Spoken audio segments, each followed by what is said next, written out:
Hi, everyone. This is Norman Kochnek here on Eyes on Cricket with Norman Kochnek. Yes, we're here for the fourth day, a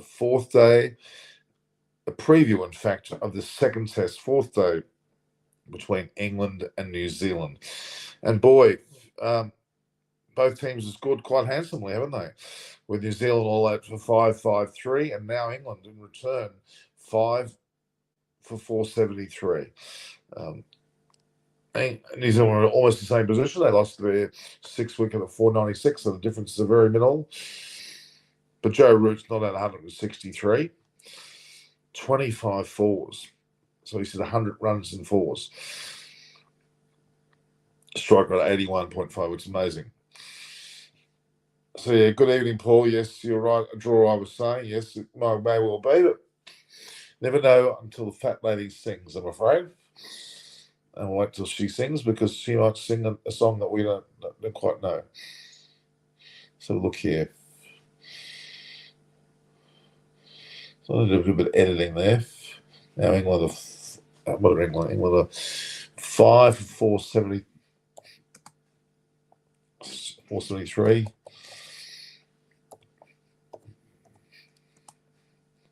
It stumps on day 3. So that's what we're up against. So England are still effectively 80 runs behind. 80 runs, I mean, it's not a lot of runs, but it's fair to middling. Root is in the form of his life right now. He certainly is, Paul. Moses Shake's just given me a mention on Facebook. I'm not sure what he's talking about. Let's see what he's got to say. Breaking News Australia has confirmed their 11 for the Tuesday first ODI as if fast bowling Stokes deals another blow. Didn't even know that. Richardson flies home. The Sweption misses out. Kane Richardson, there we go.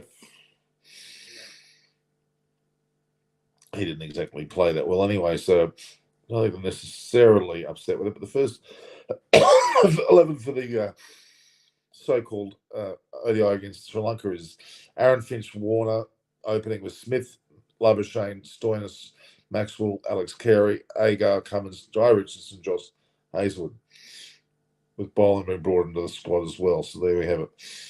Interesting. It doesn't come across. It's a bit of an issue. They haven't exactly released that on our platforms, which is unusual. That's all right. Well, it'll be somewhat of a surprise, I guess. But let's have a look here. So we'll just paste that. Australia having what they call an avalanche of fast bowling injuries. Can't be good ahead of a World Cup. So look here. Fair bit of going on there. Fair bit going on. So we'll go through it in a minute, a bit more.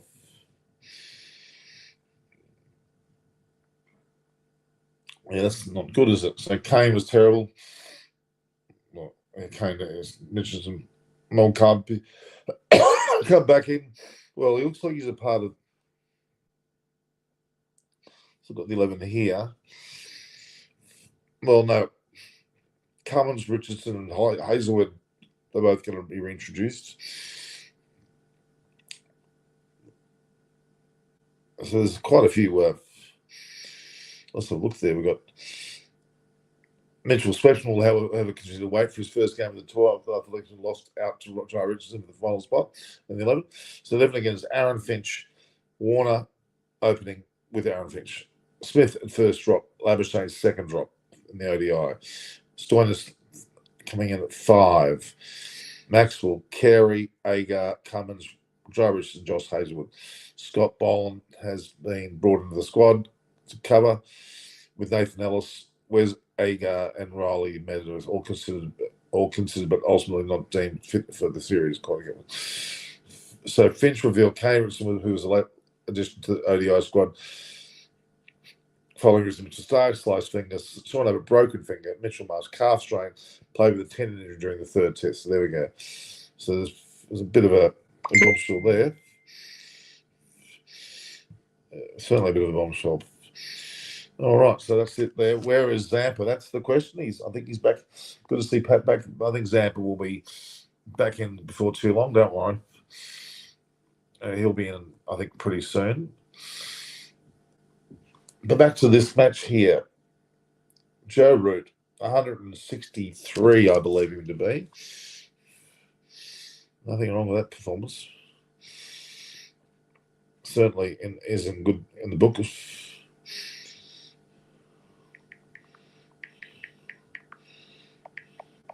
People messaging me saying, so how? Oh, I don't know what's going on with some of these people.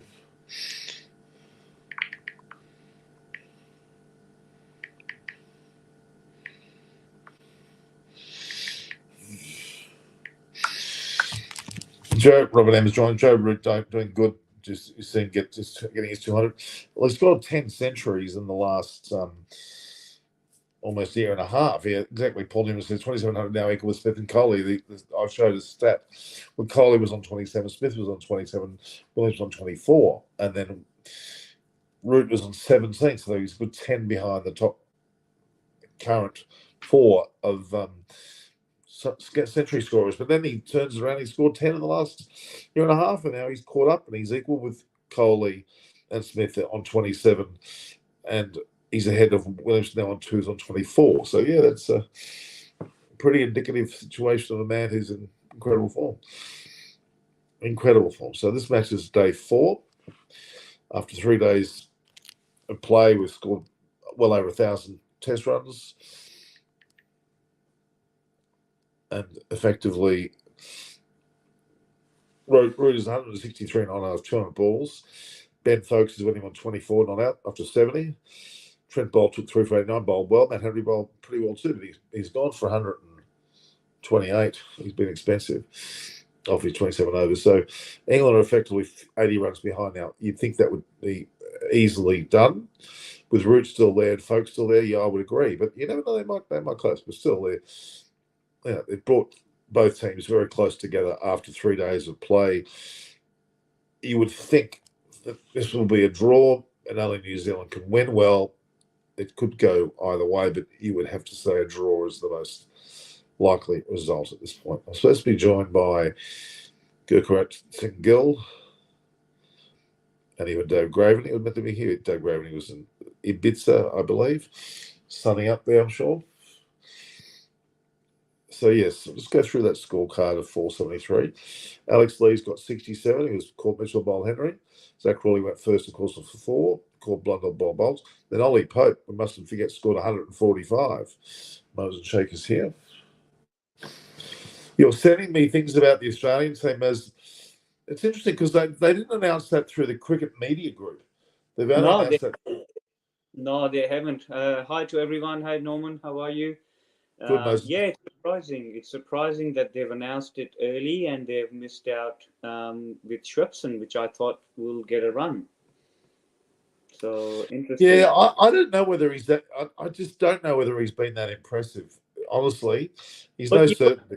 You've got to give him a run, Norman. They've spent 5 years in him. Look, he's been the net baller for so long. So you've got to give him a run to satisfy whether he's good enough or not. Because if you just reject him now, then there'll be a lot of noise. People will say he didn't get a fair run, he didn't get enough games or whatnot. And this series is probably a test where you can really try and try different combinations, because one day game, as we spoke the other day, no one gives a hoop about one day games these days. So give him a run. Give a few games. Yeah, but I'm not a believer in this. I'm not knocking what you just said, but I'm not a believer in this. Well, he's been with the squad 5 years, so he deserves to play. No, he doesn't. No one deserves to play Test cricket or one-day cricket or represent your country. It's an incredible, incredible honour, and you should be blessed that you're in the squad. Honestly, no one deserves to play. No, I agree to that point. I understood, and I understand. But the thing is, they invested in him thinking and saying to the Australian public and the media that he's the next big thing. So if you think as an Australian selector and as an Australian management that he's the next big thing in the spin department, and you've invested him that much, then for that point, I think you got to give him a run. I know there's no one else that's putting their hand up in domestic cricket. If you look around in first class cricket, there's no other spinner who's putting their hand up. So it's like the situation when Nathan Lyon came on board. There was no one apart from Nathan Horrocks who got injured and gave run to Nathan Lyon. And since then, there hasn't been a standout spinner who can take a spot in Well, in Lyon's not obviously on the side either. Like Nathan Lyon's not on the side, is he? So who is the spinner? spinners. Zam's not. Agos. Agar, of course, yes. But Yeah. yeah, look, Interesting one. I don't think Australia's really concerned about the ODI, No. even though they played 5 of them. I don't know why they didn't play 5 T20s and only 3 ODIs. Well, I think I agree with you because of the World Cup situation in October. I would have rather played more T20s than one days, but I think they want to get their points in the one day up for the 23 World Cup qualifier just to secure it. That's probably why they're playing 5 one days. And again, But is it really a decision that Sri Lanka or Australia have made? Wouldn't it be the ICC that ordained it? I think ICC is dictating more Test cricket. They want to keep the brand alive, but then the white ball cricket is more agreement between the two boards. And I think ICC should step in if they want to keep one day cricket alive as well, to have some sort of standard there, because I think one day cricket is dying day by day.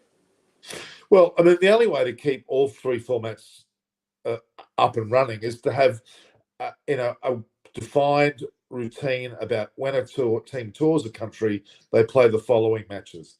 Full stop. And I don't know why. I'll go back. It just seems that there is a love to play ODIs in Sri Lanka. I do go back in the history. We play a lot of ODIs in Sri Lanka. We're only playing 2 Test matches. Yet we're playing five ODIs. I don't get that. I can't get that makeup of this tour when countries travel and only playing 2 Test matches. That's just neither here nor there. The minimum series should be 3 Test matches, and then with the obviously bigger teams, you should play 5. But then even South Africa coming here, they're only playing 4. I think it's the 2 Test match series has to be scrapped. There has to be a minimum of 3 Test matches, and then a standard, 3 one days or 3 T20s or 5 T20s. The ICC has to actually standardize it.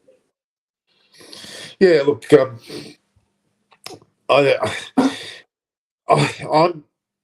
a test man. Okay, I love my tests. Okay, but we have to be fair to a country like Sri Lanka where their audiences, especially live audiences, fall away at a test match. They love their ODIs, more so their T20s as well. We saw the crowd in Canada; they were packed to the rafters, and obviously they like that. So I guess it's a balance which we need to try and get. But I don't understand 2 tests against any country, especially a country like New Zealand who plays a lot of 2 Test series. The one they're playing against England, it's a 3 Test series, isn't it? Yes. Yeah, okay. But why are England playing New Zealand with 5 Tests? They're number 1 Test country. They won the Test championship last year, and yet they're still not getting 5 Test matches. I can't believe it. I can't believe it. New Zealand are proving their worth. They're getting big runs. They've got players like Mitchell who've come out of the woodwork really in the last year or so, and he's in his, he's late, or he's in his 30s now.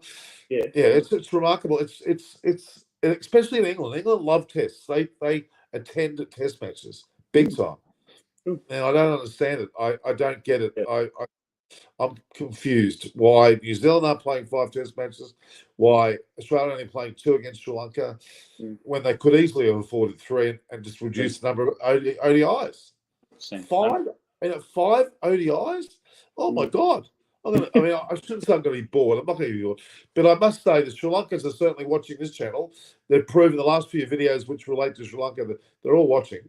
So it's really good. I mean, almost 12,000 watched Stoinis press conference. What is that?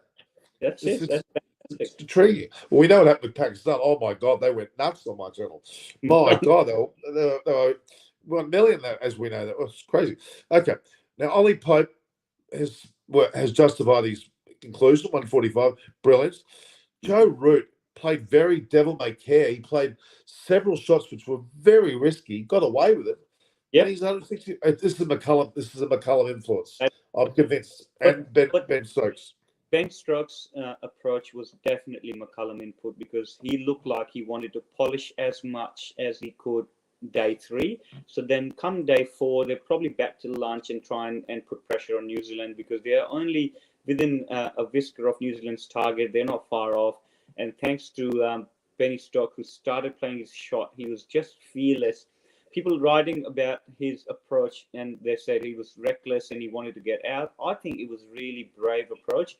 He went on attack and he put New Zealand on back foot, whereas Root continued with his form, his 10th 100 since last year.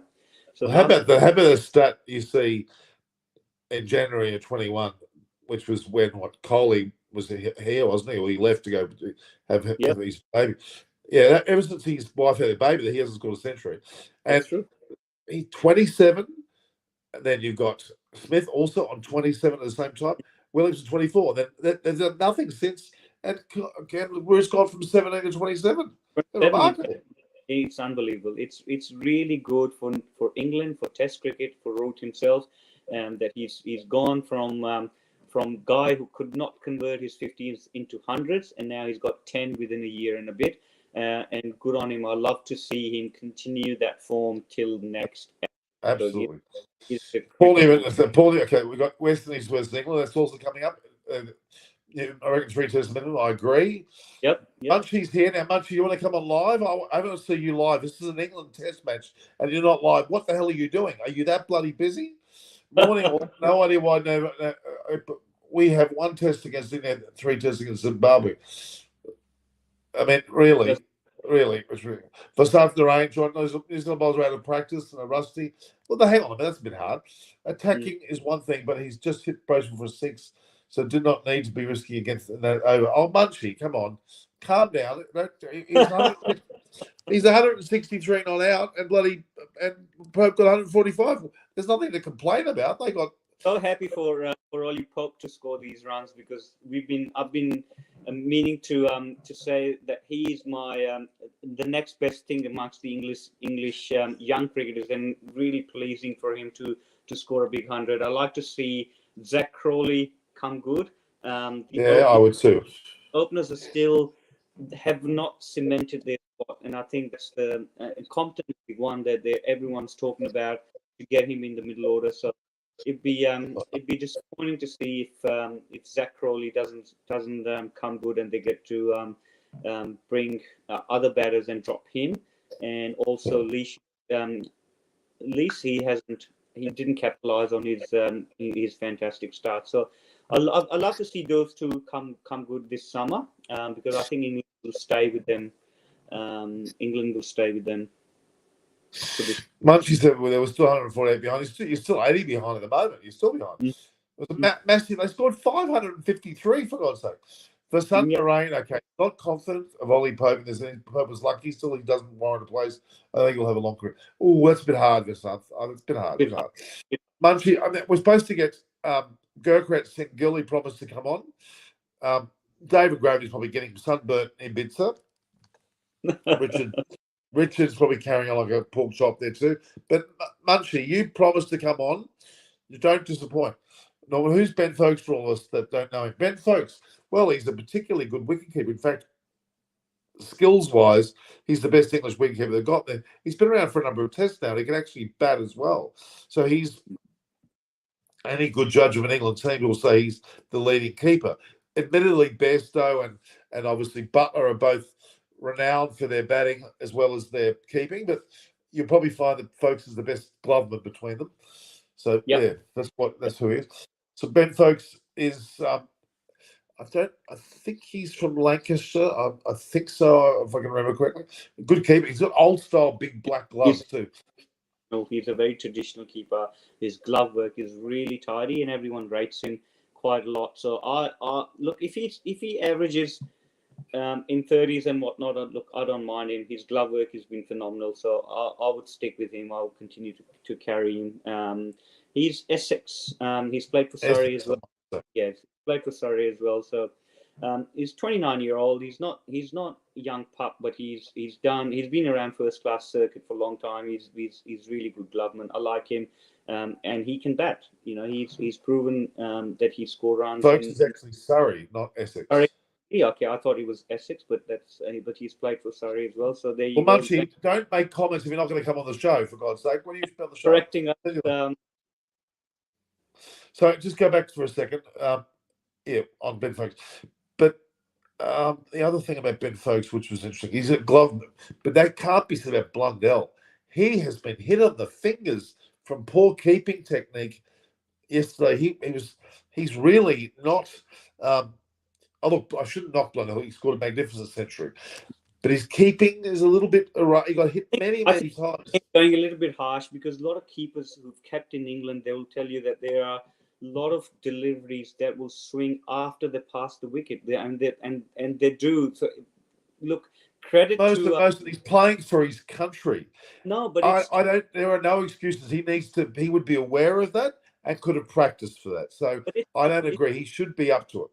It's tough. I would say it is tough for any overseas keeper. You remember Gilchrist really struggling when he went to England, keeping against Duke ball. You're keeping for your country. I know. Rod Marsh was called Iron Gloves at the beginning, but he took the most catches in the end. He was sensational. You get your act together. You're playing for your country. If I was keeping for my country, I'd be practicing my butt off. I know you would. I've got a big enough butt to take a bit of time to do that, but I'd do it. Exactly right. No comment, please. For saying Ben Folks for me has to bat higher. I don't think his game suits him batting low. No, that's irrelevant. If he's batting where he should bat in the order. Get right at number 5 because you've got Johnny Bairstow there, and then you've got Benny Stokes there as well. So whether you bat him above those two, I don't see that happening. I think he'll continue to bat low down. It's very, very hard for. I feel sorry for Bairstow a little bit in this innings. It's very hard for him to suddenly come in after 2 big centuries in front of him. Really. True. So here we go. We've got this is some gear that's been received by Razanjika Hera, the captain. Oh, look at that! She's got a lovely camouflage batting glove. She's happy. Excellent. I'm telling her to come on air. I wanted her to come on. I wanted her to thank me properly. Because so you could have given her. So she got a bag and it has gloves. But you didn't even go back to me. She could have been using 9 gear. Well, it's still not too late. She only got 1 bat. We'll get her. We'll get her the gear. We'll get her sponsored. All right. Come on. I'm gonna send this link to her again.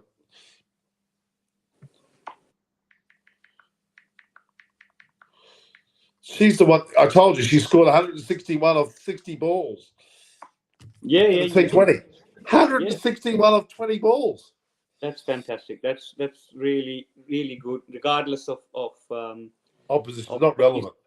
Yeah, it is. Yeah, it is. It scores on board and good on her. But she did play for Sri Lanka. She's not no splash. But now she's captain of Bahrain. She's in Malaysia today. Ahmed Raza, I like him. He's been good value actually. Yep. Himanshu Rahela had a bit of a stouch last night. Yesterday I was buying bombastic spells. Okay, thoughts on Shah Nawaz Dhani? He played very well. In fact, Pakistan keep unearthing these bowlers. I don't know what's going on. They just keep churning them out. And Shah Nawaz has been knocking on the door for a long time. For the last 2 years, his performances have been really good in PSL. He's to play first class as well. I like to see him get a bit of extended run. I'm still disappointed on Hassan Ali. He's not making an impact on Dryde. What's wrong with him? What's wrong with him, reckon? He's been good on juicy pitches. He's done really well in England domestic series when he went over there for a short stint. But he's still to me, for white ball cricket, is still very hittable. He's hitting that hittable length at the moment, which is been carved. So I would like to see Dhani play when both Shaheen and Haris playing as a third seamer. Um, I also like to see Fahim coming back into the squad as well. Mohammad Wasim has done reasonable, but he hasn't made the spot for himself either. So there's a third seamer spot still open in Pakistan team. So I'd like to see Shahnawaz getting an extended run. There's another news for you. I don't know if you followed Norman, the Pakistani bowler who was banned after Big Bash. He's been cleared. Yes. And it's good news for Hasnan, good news for quick bowlers that he's been cleared. So hopefully he goes back to domestic cricket and get back in Pakistan team soon. Okay, we've got hello, Mr. Gill. Hello. Hello. It's been a long time. It's been a long Yes. time.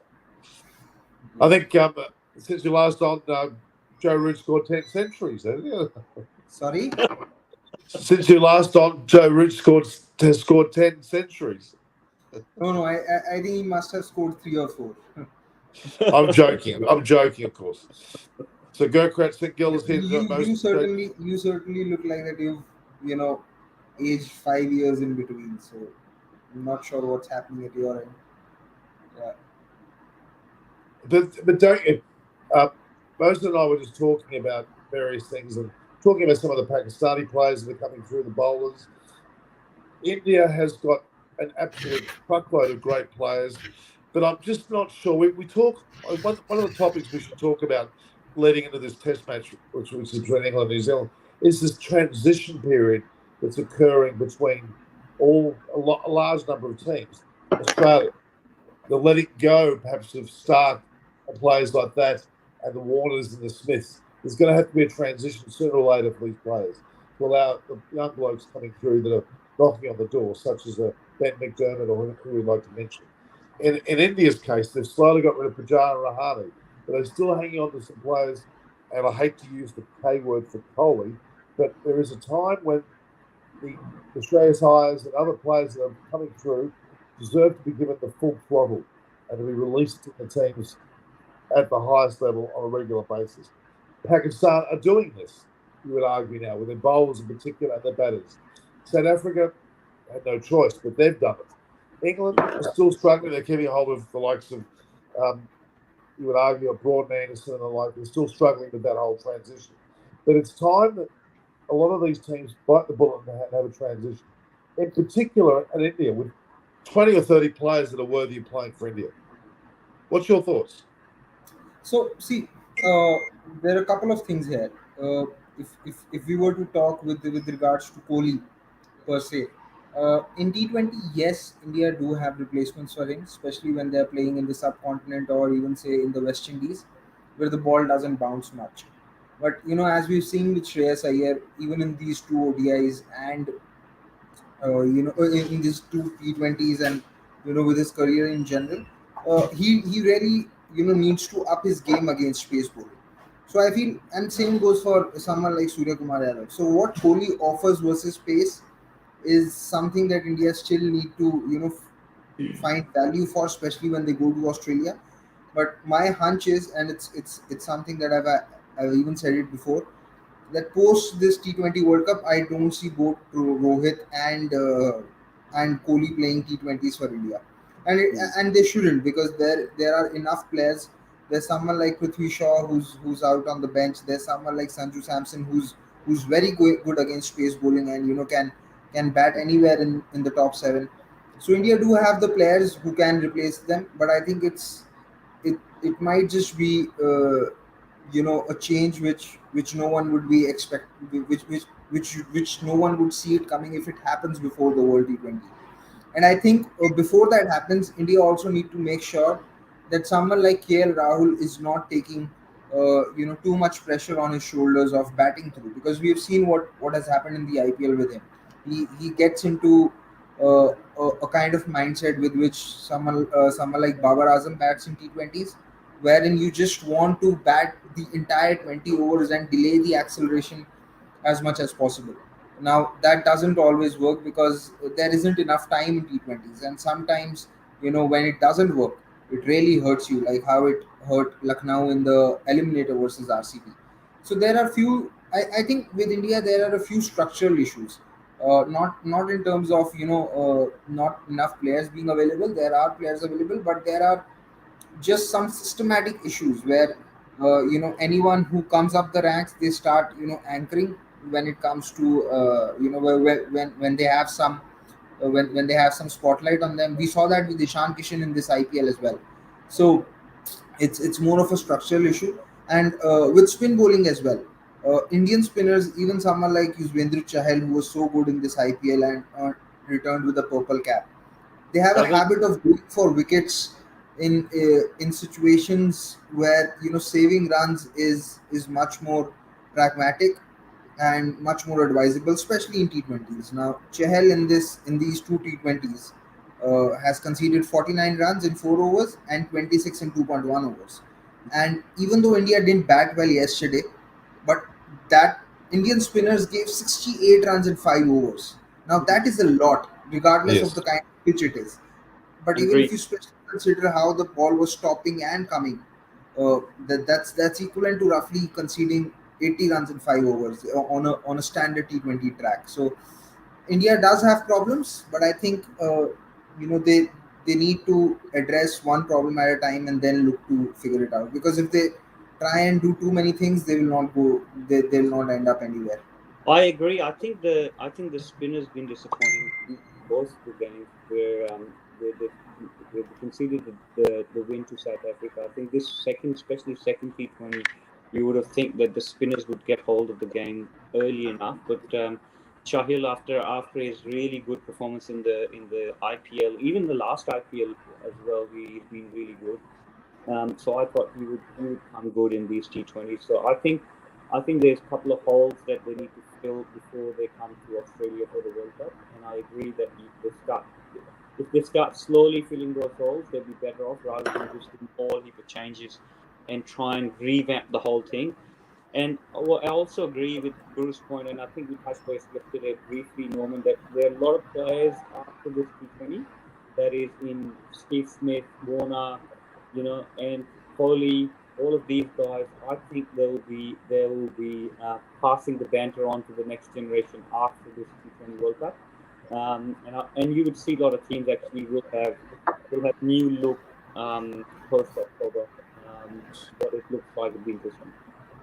Well, I mean, as we've said those before, and I'm sure Jericho, you would agree, this World Cup in Australia in October, November, we'll see, I believe, India, Australia, and Pakistan fight it out with potentially either in New Zealand or perhaps in England. Really, the West Indies are well underdone. They looked horrible again yesterday. Baramarani's joined us. He's saying hello. Yeah, I just think that I'm a bit annoyed that we've got two World Cup T20 tournaments, one after the other. It's too soon. We just bloody had one last year. What is having another one? I mean, it's too soon.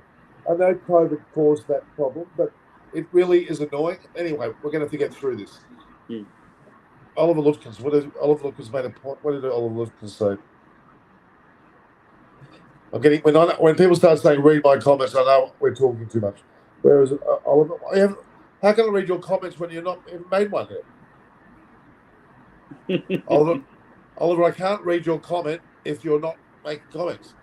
I can't see your comment. Anyway, all right. It's a private chat. What we got here?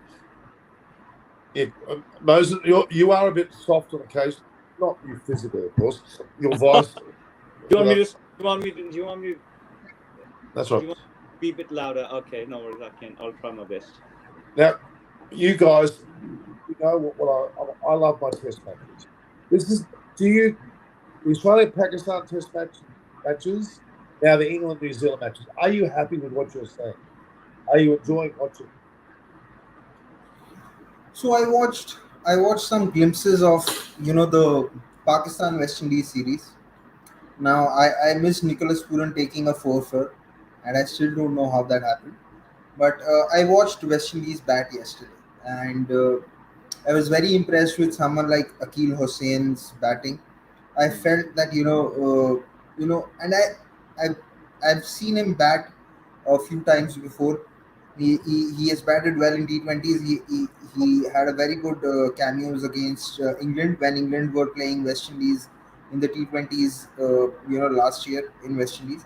So I went on to Click Info and I checked Akil Hussein's averages, and I was very surprised to know that he doesn't average even 20 in any of the formats, whether No. it be list A cricket or first class or T20 or ODIs.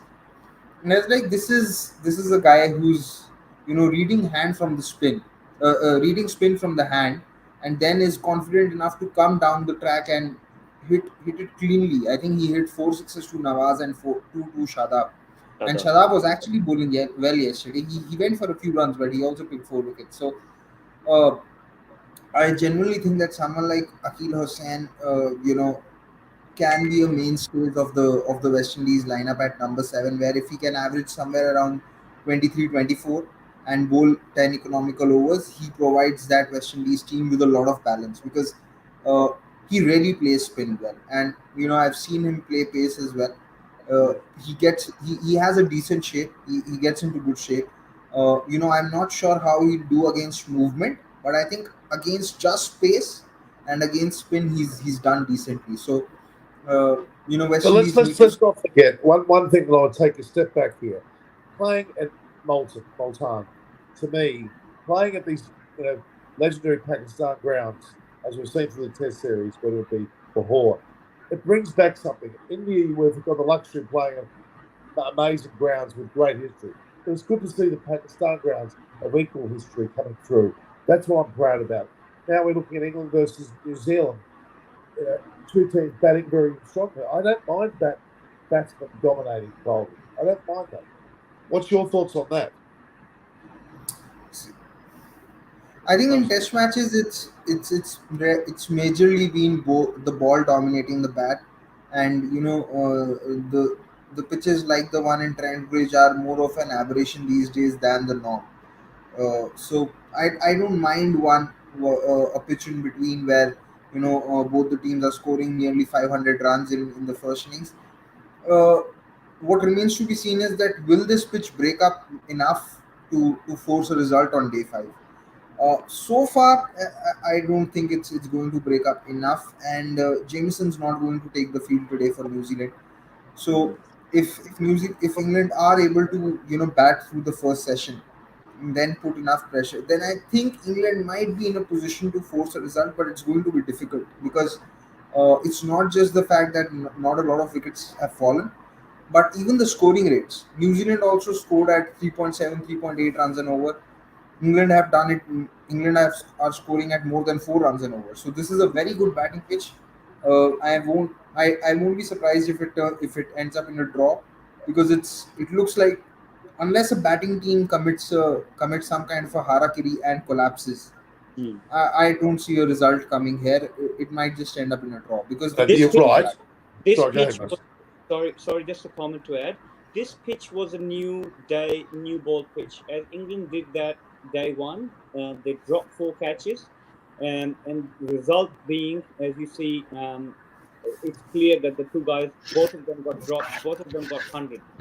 So it was probably more result oriented. If England would have held on to their chances day one, day two, I think there would have been a better result. But I agree with Guru that the pitch has not been responsive enough to seam or a swing at all. Day three yesterday, it was really flat. The Ben Stokes was just putting his foot down, and he was scoring runs at will, and same with Joe Root. So I don't see, unless there's a massive collapse from New Zealand side or England side, especially when New Zealand are one bowler short. How can they produce a result on 2 days where England still have to pass New Zealand unless they declare behind and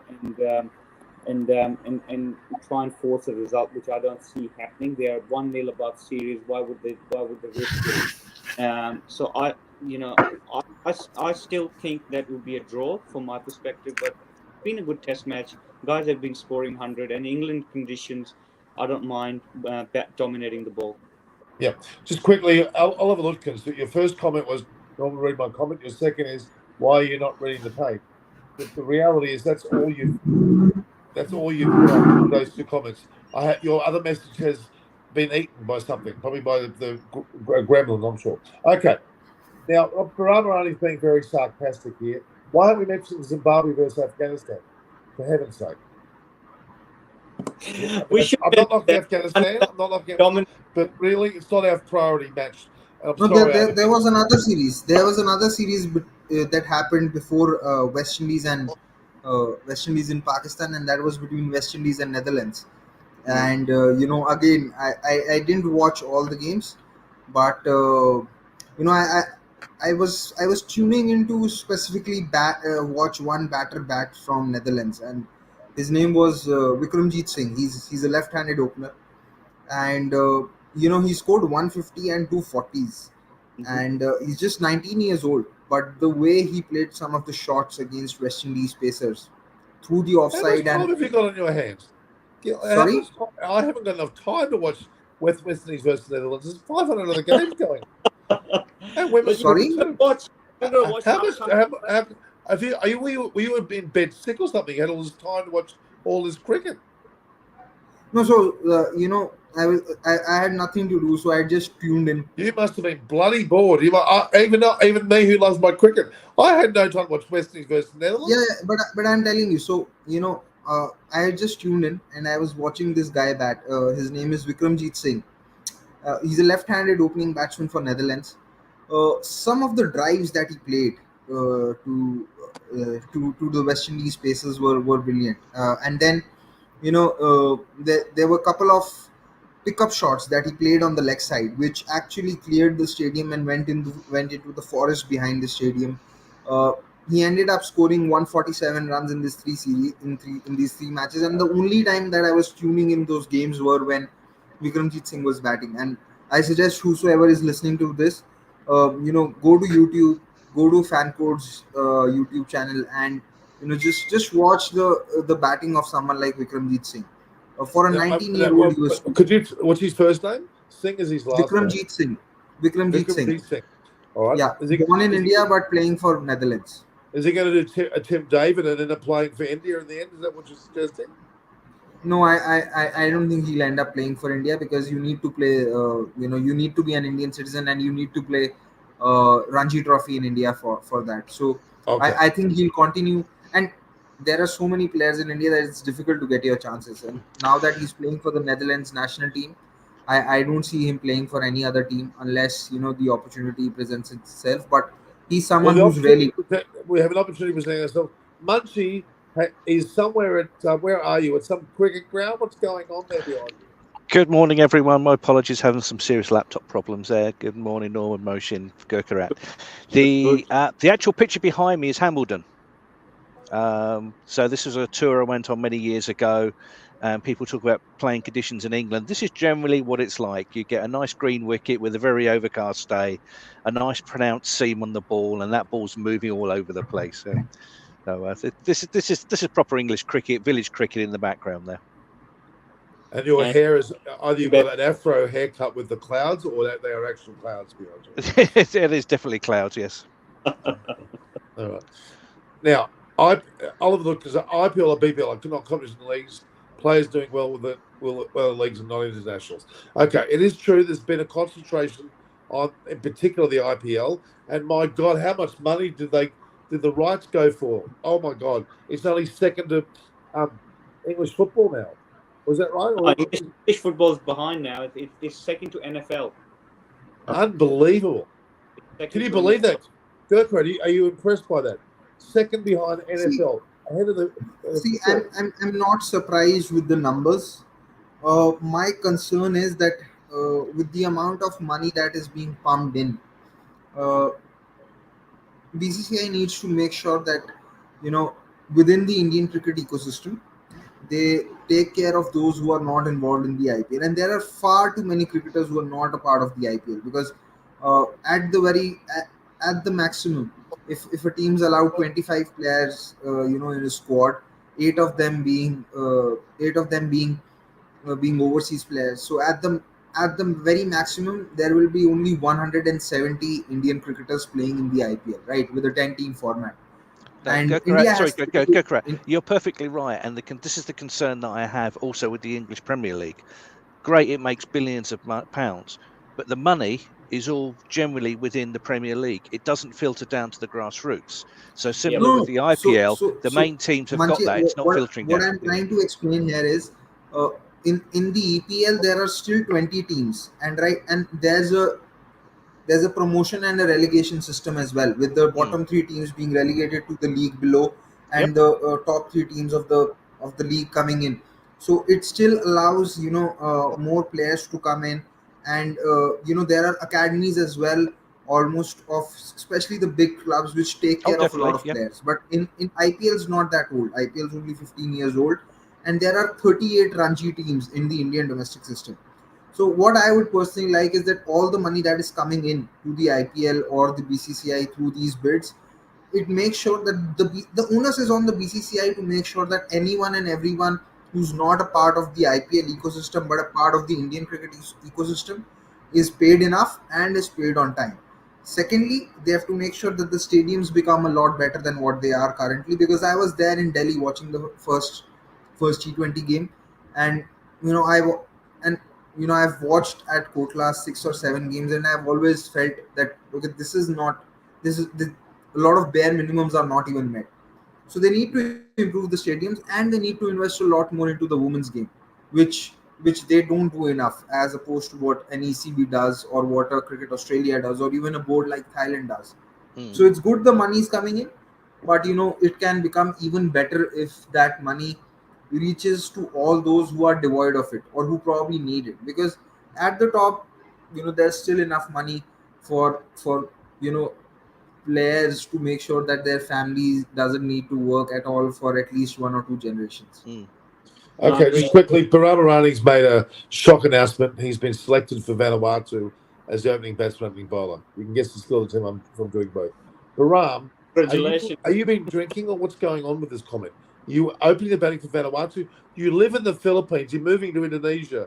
Why would Vanuatu want you? I'm now confused. All right. Okay. Now, Munchie, we've got you on here for a reason. You're first, not because of your clouded head. I want to know your take on this test match. Give us your Right. take. Okay, so I'll go back to the comment earlier about the attacking style now under Brendan McCullum. Really happy to have McCullum as the coach. Always liked him as a player, as a captain. He was great, very innovative with his field selections, etc. But the point, for example, like Ben Stokes, and it was how entertaining it was great. But England was still a significant way behind, and you can clearly see that Ben Stokes was on top of the bowling, and he just slapped Bracewell for a brilliant 6. But you were still 148 behind as a team. Now there was no need to then go for the hoik to leg, because you've already got the 6 runs. Great, just look to hit the bad balls out of the way. Don't hit every ball. When you then get in the front, then go hell for leather. I mean, all they were trying to, if you can milk the bowling Bracewell 6, 7 and over, they'll keep him on. If you hit him for 13 or 14, they'll take him off, bring the seamers back on, and yes, you can tire them out, but they are quality bowlers, Southey and Bolt. There's an opportunity, you may get a good ball. So I was slightly disappointed in Stokes' approach for that, and he'll probably say that it was a bad shot himself. The game is game management, isn't it? You've got to say, right, if you look at how he played against Australia in that brilliant innings at Headingley, he just batted slowly and slowly and slowly. It wasn't till the very end when was getting towards it, Jack Leachman, then he started hitting out. So he knows he can do it. So I was very disappointed in that side of things. But if that's the way they're going to go, it's going to be an exciting period for England. But don't forget, the Munchie, don't forget, Brendan McCullum scored triple centuries batting that way. I've got no problems. But the problem, if you look at England's batting lineup after Stokes, Ben Foakes has come in, who I think should now bat above Bairstow, because I think Foakes is a more steadier batsman. But after Stokes, you've got Foakes. This is good job. Wokes is not playing. Exactly, folks. Stokes, Wokes. But then after that, you've really then got a pretty long tail. So England, they do need to rely on runs on the upper and the middle order to then get some solidity, because England being 148 behind, they could have easily been all out, still being 120 behind. I would have preferred to be down to 50, 40 runs behind and then start attacking and then going from there. Okay. I've got a comment to make. I think what it looked from my perspective was um, Ben Stokes was just going a little bit reckless in last Test match as well. If you see when he started off, he looked really reckless when he started his innings when he got dropped after started bat properly. So whether he's in his own mind, whether he's not sure what his role is, what he wants to do, whether he's just going to be out and about an attacking batter, or whether he wants to just get quick runs if needed, or otherwise bat normal. So I don't know if he's clear on his role, but obviously, one way or the other, I would like to see clarity in his approach.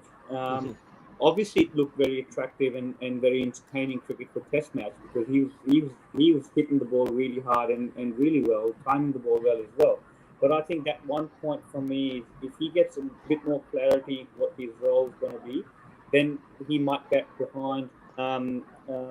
He might bat according to situations rather than just coming and playing recklessly from get go. So let's see how he approaches next inning if he gets to bat or next Test match. We'll see what happens. If you look at the situation, his role when he came in really should have just been get a single, give the strike to Joe Root, get a single, give the strike to Joe Root, and play yourself in that way, because Joe was on form. And Joe was just pushing the ball around for fun yesterday. Yeah, as you But guys Joe said, the Root was wicket playing some rather attacking, risky type shots.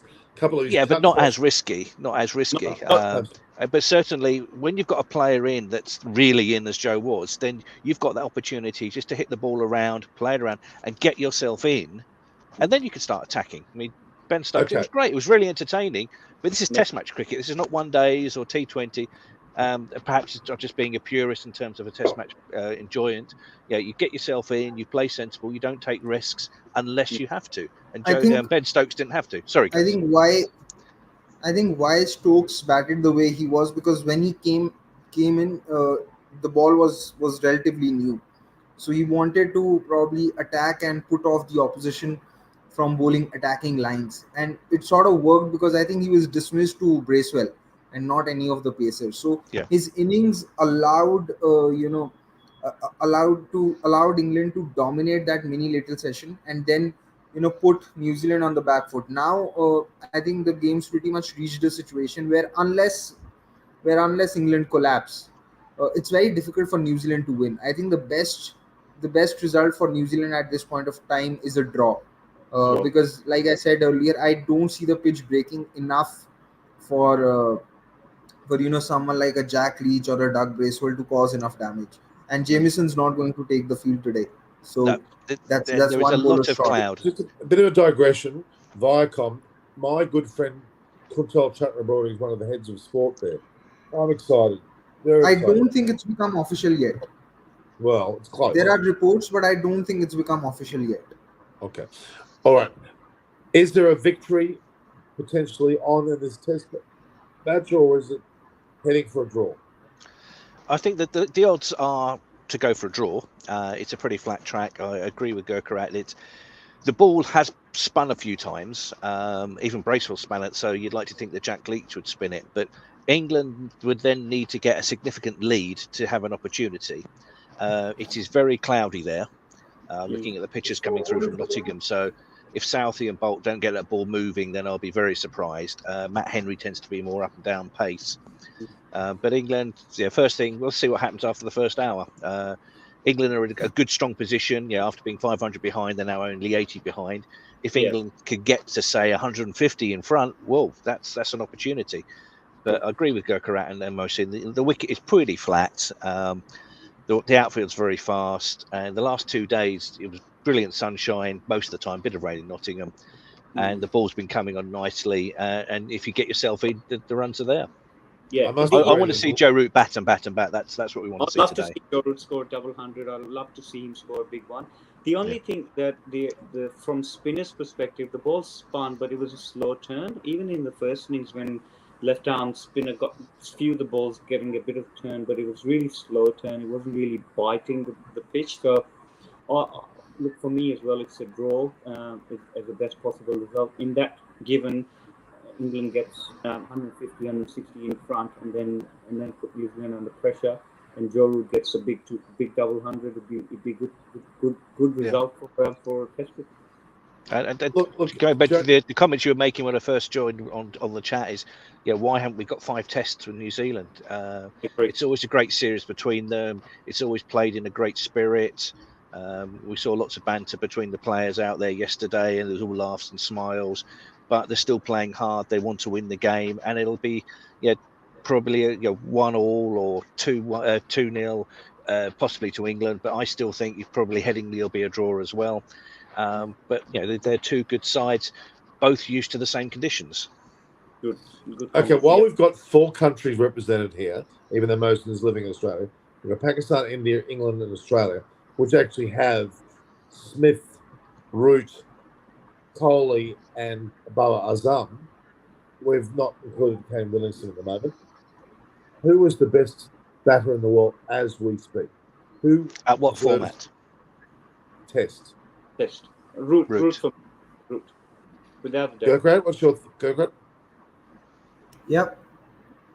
Who's the best? Purely on form at the moment is Root. Yeah. If you had to pick the best batsman on form and Test cricket, who would it be now? Root. As of now, there's no competition. It's Root who's head and shoulders above. See, all batters go through a phase like how Root's going right now, and all batters also go through a phase where they're not able to score runs at all.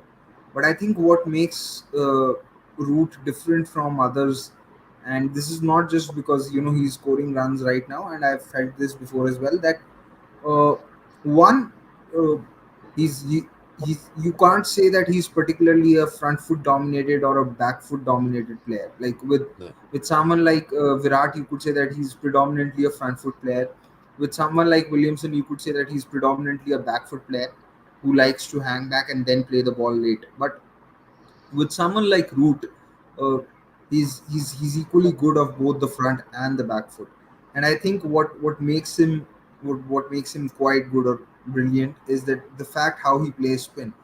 Largely, if you see outside the Asian subcontinent, if you see batters who play spin well, they purely rely on either playing the sweep or the reverse sweep. They don't use their feet much to come down the track or go back enough and then play the punches or the cuts. But if you look at Root bat, he's very good at using his feet, and then he gets into very good positions when he wants to punch the ball or cut the ball.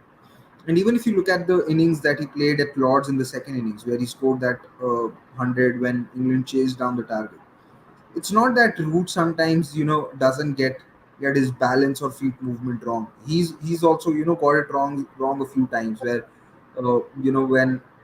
when the New Zealand Pacers were trying to attack his pads with him shuffling along. So there were a couple of times where his foot movement didn't help him, or his he was out of position. But at this point of time, his hand-eye coordination is so quick and so fast that whatever little or small mistake that he's making on the odd occasion where his feet haven't moved right or his balance is a little off, he's able to make up for it through his very fast hands and hand-eye coordination. So uh, he's clearly, I think, head and shoulders above every batter at this point of time. And I remember when we were talking about the World T20 as well last year, I said that given that the World T20 was happening in UAE where the pitches were slightly slower, England could have looked to include him instead of someone like David Milan, given how good he is versus playing spin. I agree. Yeah. And he also gives a off spinning option, which on those pitches would have been, a very good option and a very utility option. So at this point All of right, time, so we'll agree with Root, second Babar Azam. Is that a Yep. fair? I've got to go, Norman. Sorry, guys. Okay, I've got all a right. meeting 11 o'clock. I just wanted to say there was a bit yesterday when Ollie Pope got his 100 and the yes. camera was at side on. Ollie Pope got his 100, and as they were running for the second, you could see Joe Root running to the non-striker's end, jumping in the air, celebrating, and he was celebrating Ollie Pope's 100. And I think that's the measure of the man, and you could see he's playing with a smile on his face. Yeah, and given the form that he's in at the moment, yeah, you want to see him score those runs. Yeah, it's good to see someone enjoying and playing the game so well. Yeah. I was So very happy. got for you. to still got to go. I'll let you Thanks, crack on. Bunchy. So Thanks, good to see you all. Bunchy. Bye. Go back onto the field and play. Yeah, Yeah, I just think. quick. Yeah. Go Even ahead. I'm leaving now because it's time for the game to begin. Yeah, just Yeah. quickly. Thank you all for coming. What a great mix we had on today. Thanks. Kirk, and you look a bit down, Kirk. Because India aren't playing well, is it? Or are you down a little bit? Or? Sorry. You look a bit down. Is it because India are not playing well at the moment against South Africa? Is that No. I've watched enough sport to realize and understand that there are ups and downs in sport, and I don't mind, India struggling at this point of time because the way they've been approaching T20 cricket, it's been a little outdated for some time now. And when you're trying to make those changes, you will not get the results straight away. So it's fine. I don't mind that as such because Okay. I understand how sport works. So it's nothing about that. Okay, And all right. Thanks.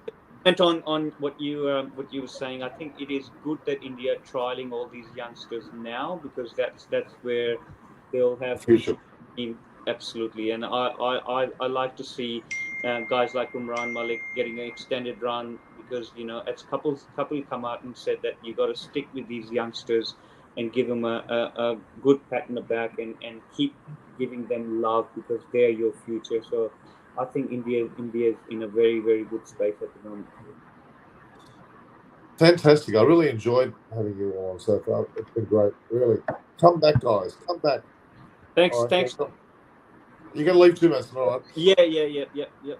So Thank you, we'll guys. Right. I enjoyed it. thank you very much for having us, Okay. and We'll talk soon. we'll do. Ciao, Right. Cheers, guys. ciao. Thanks, Thank you. Gurkha. Thanks, Moses. Yeah. Isn't it great having these guys on? It's just superb. What a great mix. What a great group. I love it, guys. Don't you? What's wrong? Did Avish half movie did? Look, India, the best. India are pound for pound the best team in the world. There's no doubt. Okay, we know that. They've got to just get their transitions right. Okay, we've got Gurkha Gill, who knows about India back in front. Moses Sheikh knows Pakistan back in front. Munchie's a diehard Englishman. Very rare to have all four of us together. I'm very happy. We were meant to have, of course, Richard Vernon from England, of course. Well, David Gravy, who's in the Bitzer. And I was even going to have Alan Mullally, but we'll see what's happening. And there's runs of galore at the moment. They're already scoring runs here. I've seen at least 1-4 go through in the first two shots.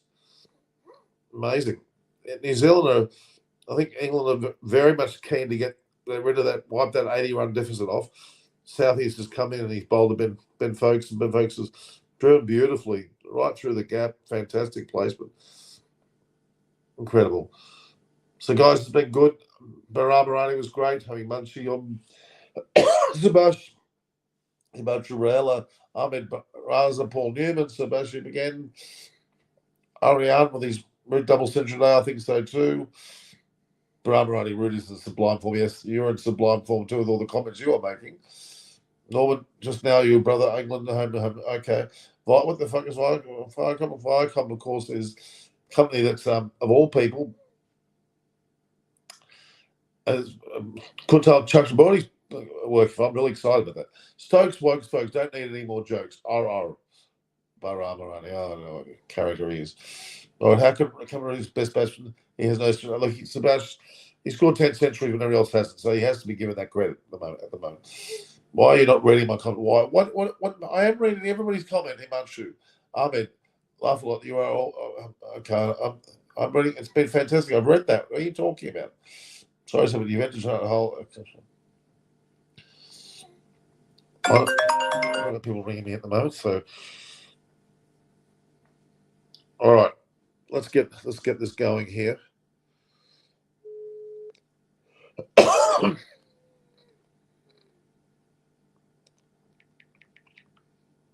Okay.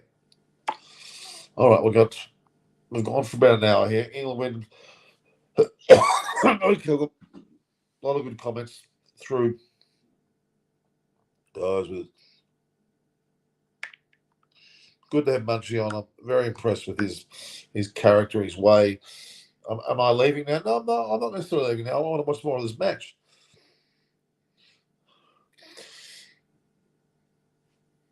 All right. He'll now undergo an MRI to determine the extent of his injury. That's no good.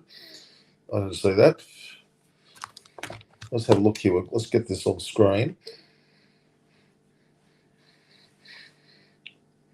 Roots and folks have just taken off here. Not a very big crowd, actually. 5 for 485. Already 5 for 4. Let's get the banner going. I already had 12 runs in this little spurt here.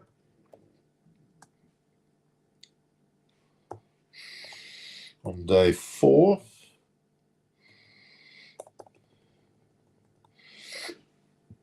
Okay, save. There we go. Comments. Why is Marnus on the ODI? I said, no idea. No idea. Yes, I'm home. I think Mike Atherton and Sam Mondell from Vauxhall Lobby. Yep. Yeah, I don't think there's any reason why Cam Green shouldn't play too. Marnus, I think.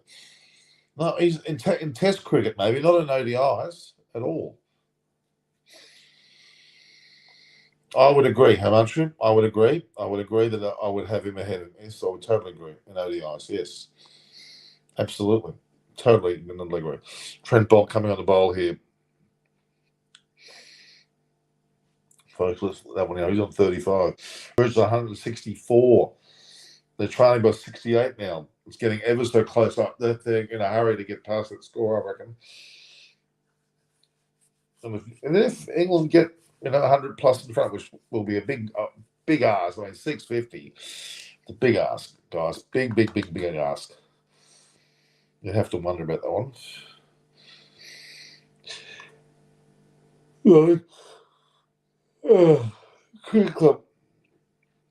Nottingham County Cricket Club. I wouldn't put ahead of Marnus, but Marnus, yeah, I would agree. Also, I wanted to know what your thoughts on. I think he's going to be a future star, Ahmed, for sure. Absolutely. Is Australia going to miss Stark tomorrow? Oh, Jai do something. Well, they're not going to miss Stark. Jai is capable. By the way, take care, love. Okay, I don't know. What's your name? You've got a Sinhalese name there. Sri Lankan name. So, all right, we Bolt coming into Bolter, folks. Folks, clips around on the leg side there. It's careering into the boundary. He's moved to 39 now. The score's 489. There's no joke here. They're racing away.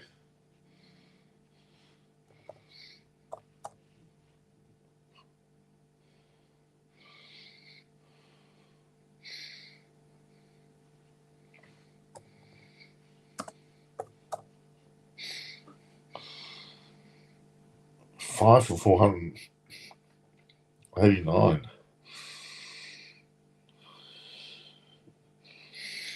Bolt can do some. I disagree. Masters said level 4. He played. I don't think he's the best player. I think so. You're right. Say one point of view. No, I don't agree. Don't agree. I don't agree. It must be cold. They've got their jackets on.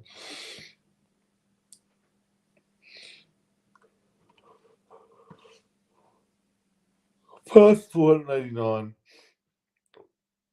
Oh, geez, Bolt's letting him fly there. Wagner should have played. Yes, Paul Newman. I agree with that. Definitely agree with that. Definitely agree with that. Definitely agree. I think that's the second most expensive cost of sport league in the world after NFL and Minas. So it's gone past England Premier. Amazing. Hassan Ali ought to be excluded now. He's totally finished. Wasn't Junior, Shah Nawaz, Starwin, and Harris Ralph Sheen. Must have missed them. Yeah, Hassan Ali seems to just be off at the moment. Crowd was 64. They're 489. There's no mucking around here. Root on 164, not out. Folks on 39. Tremendous. Ron Coley, Virat is certainly good. Yes, I'm not denying that. He needs to score runs now, though. It's been a little bit of a lean trot. Tomorrow we've got Sri Lanka versus Australia in the first ODI. I'll be doing a preview of that tomorrow. So New Zealand again are 553 all out. England 5 for 489.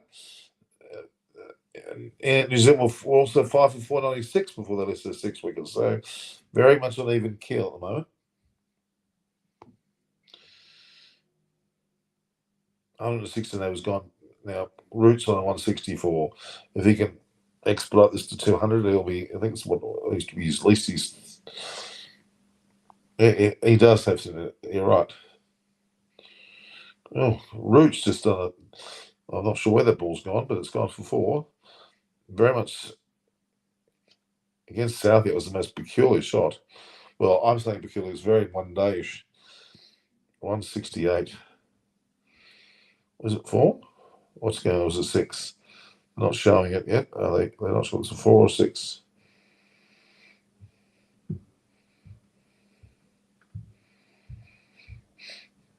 Is it a 6? Looks like a 6.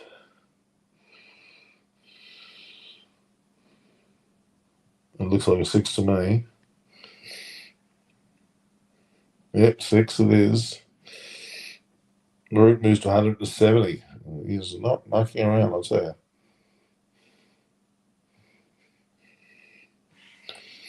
$4.95.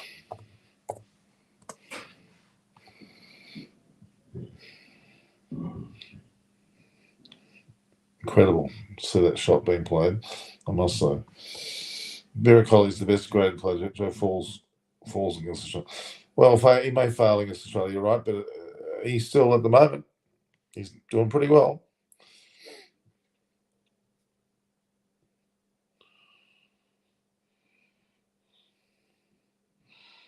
He's just clips it onto the onside there.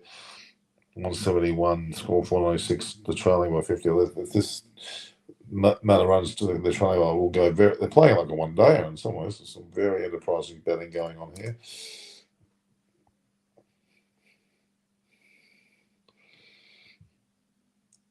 Five for 496. This is the score that New Zealand were on when they lost their 6th wicket. So let's see what happens if this is now, they're bang on even kill now. Folks, they're on Route 171. Tomorrow, Australia are dependent on top order again. They are going to miss Green and Head if they play middle order. It's not because Jonathan is consistent. We'll see. Sri Lanka will be very buoyant after their victory in the 3rd T20, that's for sure. For sure.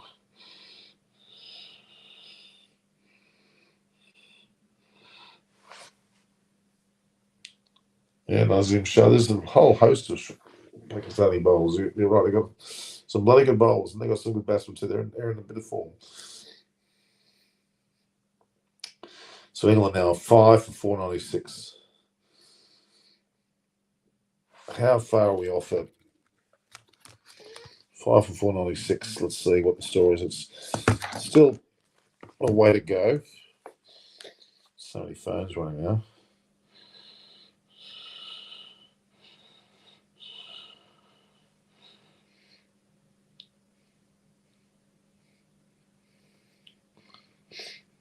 Let's have a look here. Trying to pull up the. It's impressive. A 145 and a 171. That's not bad, is it?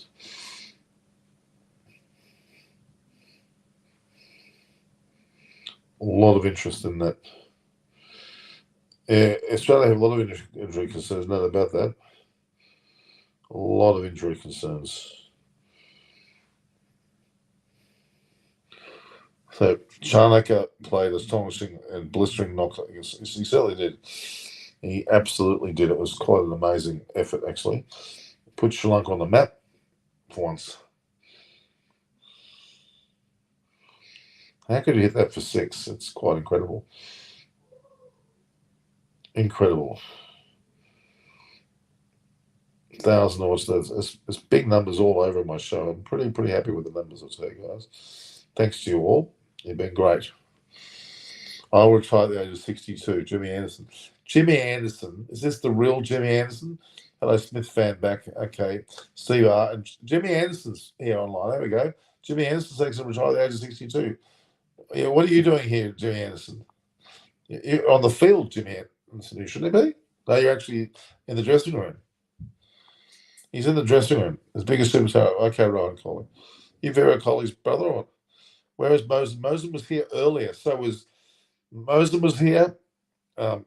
Munchie was here. Gurkhardt Gill was here. They're all here. You missed them. Jimmy Anderson's going to retire at the age of 62. That's a statement that's worth photographs on. It's quite a belligerent statement there, Jimmy Anderson. Not impressed with that.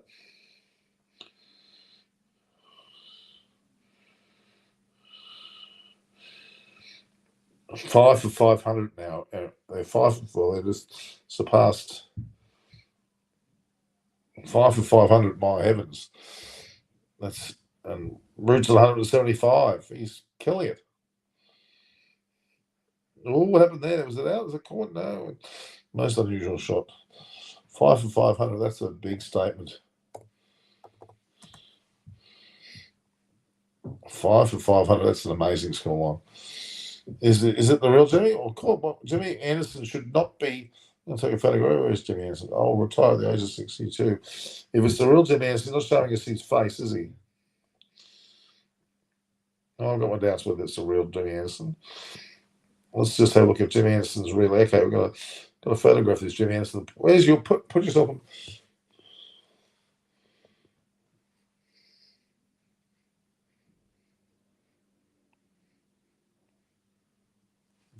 Jimmy Anderson, what are you doing?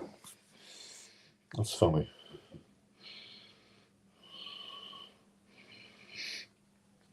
Jimmy Anderson, there we are.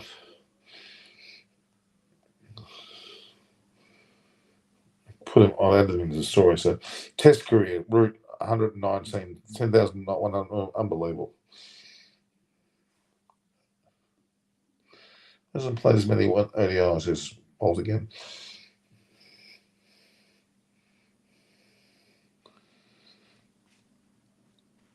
Jimmy Anderson, the chat is pointing, we saw that when will Jimmy retire? Ask him. He said 62. Hamish is the biggest admirer of Pakistan current play, so I agree. And one of these this match will be a draw. No, England lost 13 consecutive test matches to the third class rubbish team. Old Rowan was a bit heavy.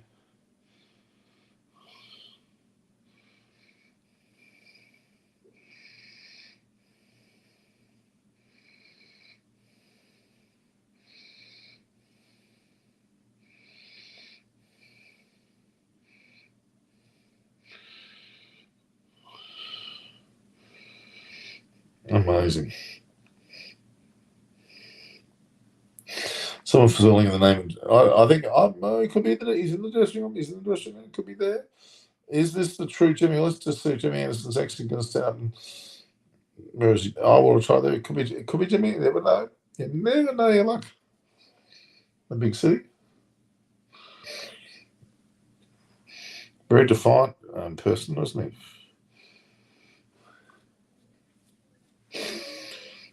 5 for 502. Roos 126. Folks is 40.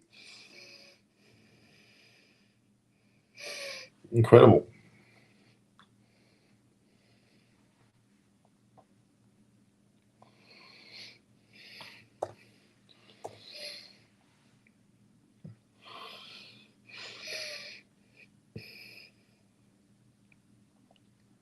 Folks is in hell. This is a real McCullum attitude.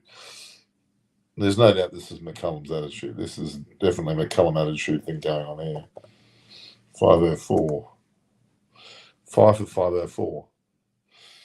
4.1 overs have scored 31 runs. Over run rate of 7.44. They got the skates on, guys. They've got their skates on big time. Norman, Steve Smith, okay. It's 27 social routes. Yeah, it's correct. Why actually keep backing us? Give it to you. Wait and see. Patrick Cummins probably will. Ozab, he's injured. Not Joel, just injured.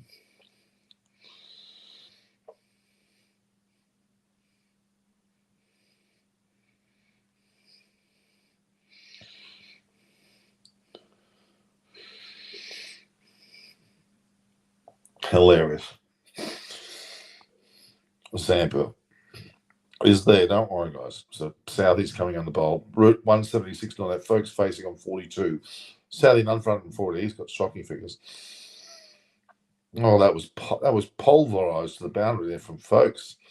Moves to 46. They're making mincemeat of. This is quite an exciting little effort here.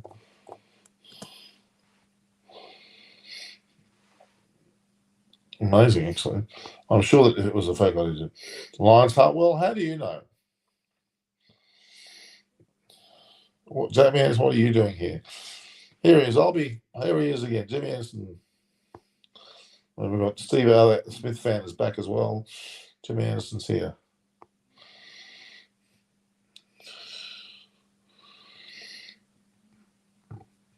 Five for 508. Folks 46. Route 176. I agree.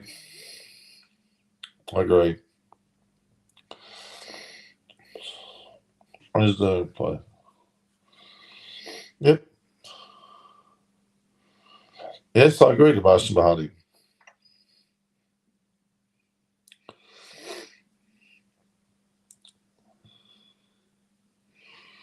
Folks, let's put it through the distance score. Folks had just rattled to 50, and no one mean feet here.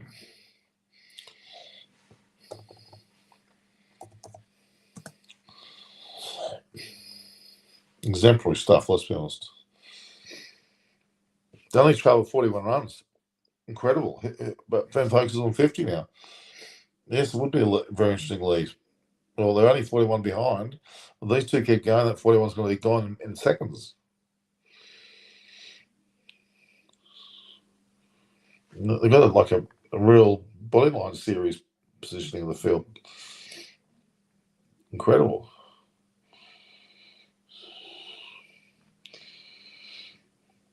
I've got to actually work out what's going on here.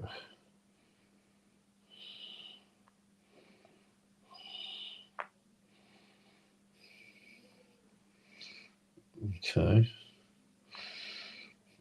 There it is. Why did you take a photo of Jimmy's chat? Because it's funny. When Stark and Marsh come back, they're both injured. Oh, they're going to get 700. You're right. Is that going to happen?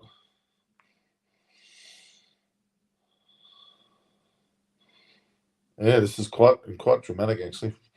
5:16. It's just racing along. They're in one hell of a hurry here.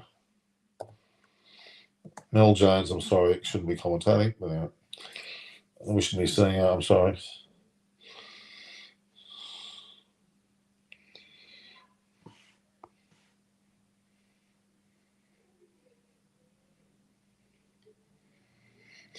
I don't know.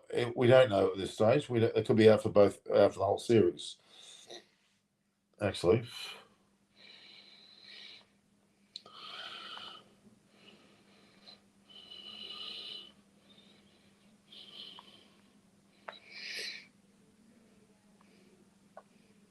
So I'll find it.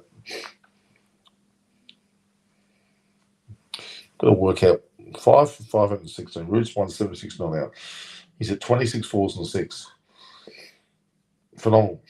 Absolutely phenomenal play.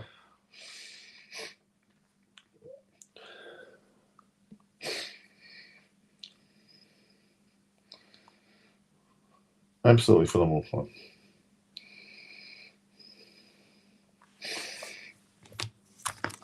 Change over to here. Go off here.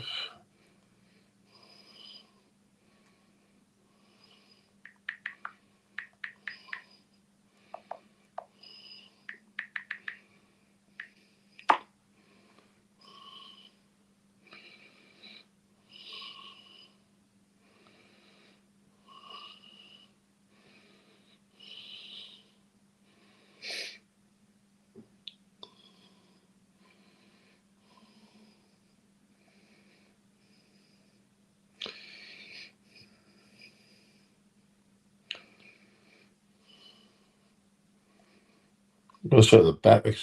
His route like Olsen a little bit. Oh, wait, no, I'm off. Good night, mate. Good night, Paul. Route closes on 200. Chutia.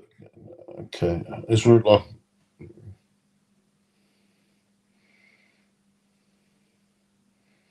I think he is, Stephen.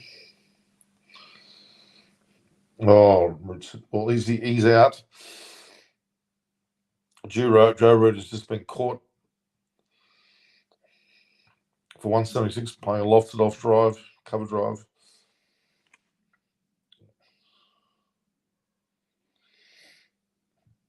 Oh, Jimmy from Bristol, that was just fun. Oh, disappointing. We thought you were the real one. Oh, I'm really hinting, of course I am. Well, there we have it.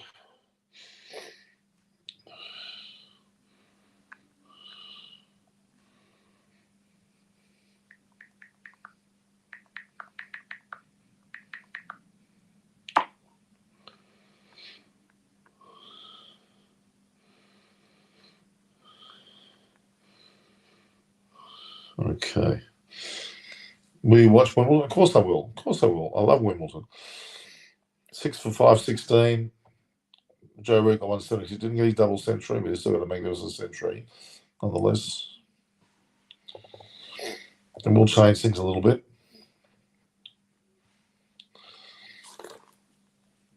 With Travel 37. Now they're looking at getting more than that, but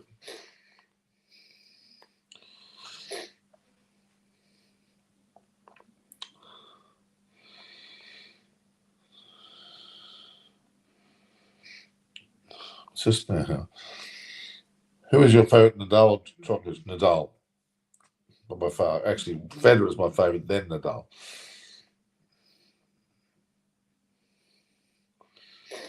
Well, we got.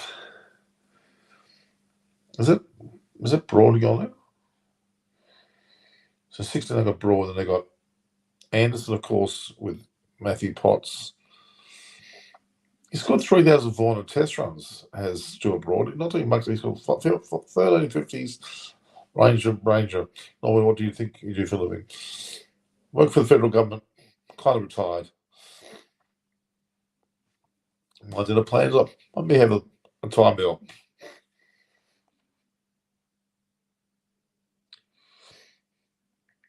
Makes a Bolt. Gets Root to play, obviously.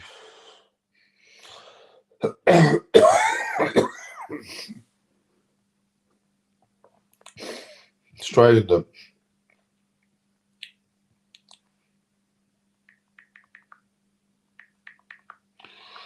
Roslyn Jika Herald. Just received some gear from me. Okay, so I've talked about that already. There's a cold in Sydney. It's freezing. It's about, I don't know, 10 degrees or something.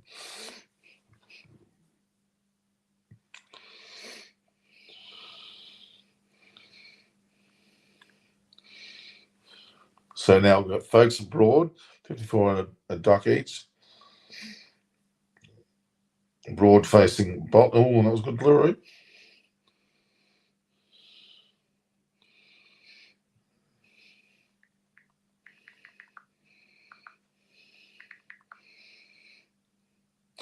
All right, Collins to Grace. Well, he's one of the best, yes.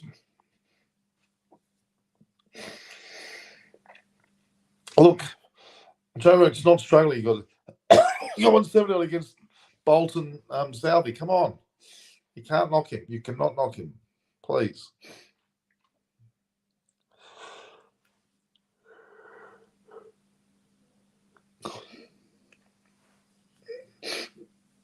All right, I've been on for an hour and a half, guys. Why England play a hell of a lot test compared to other teams? It's good. It's tradition. England and Australia have always been the two that play the most. India is also up there. Pakistan as well. Then the West Indies. Then New Zealand. I don't know. I think Messi will go for not one of the best is the best.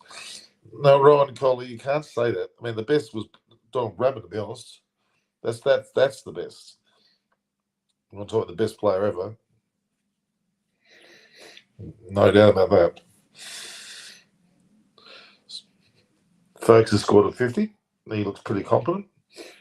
Pretty happy with the way he's done things.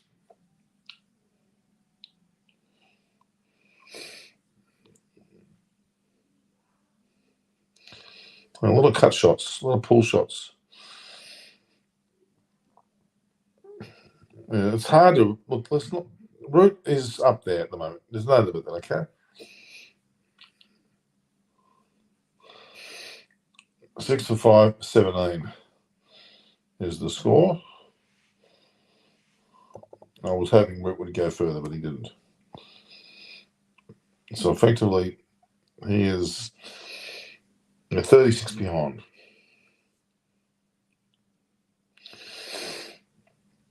Do you do workouts? No, I don't. I can assure you of that. All right. We've had some 30 minutes of play here. Score is 6 for 5, 17. Into the 121st over, trailing by 36. Folks on 55, Broad yet to score. Broad's about to face Southing. So Anderson and Potts and Leach. Not much batting to go.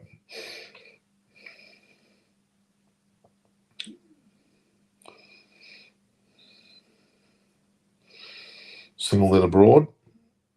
Score moves on to 6 for 5, 18.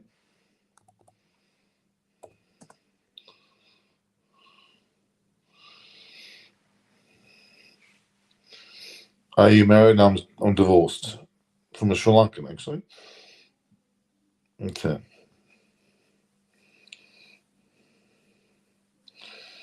5-18. 6 for 5-18. All right, guys. We might. Have you got any more pertinent questions? If you haven't, I'll say goodbye. I've been on for an hour and 32 minutes. It's a pretty good length of the show. We'll talk soon. Please stay tuned. We'll be on for more programs through the week. We've got Australia versus Sri Lanka tomorrow. And on the 5th day of this test match as well. We'll have West Indies versus probably Pakistan and more second Afghanistan playing. Zimbabwe, as we've heard. And you've got games like India versus South Africa as well. My son Christopher is having a break after Ben McDermott saying, I hope that looks pretty good. Yeah, that's pretty good. Bye-bye. Your age, my age is too old for you. My birthday, 10th. Okay. I was age 58. Thank you, Sebastian. All right, guys, that's enough. We'll talk to each other very soon again. Jared equals, he does 2 lines, huh? You're right. Okay. All right, let's say goodbye, guys. We'll talk soon again tomorrow. All the best.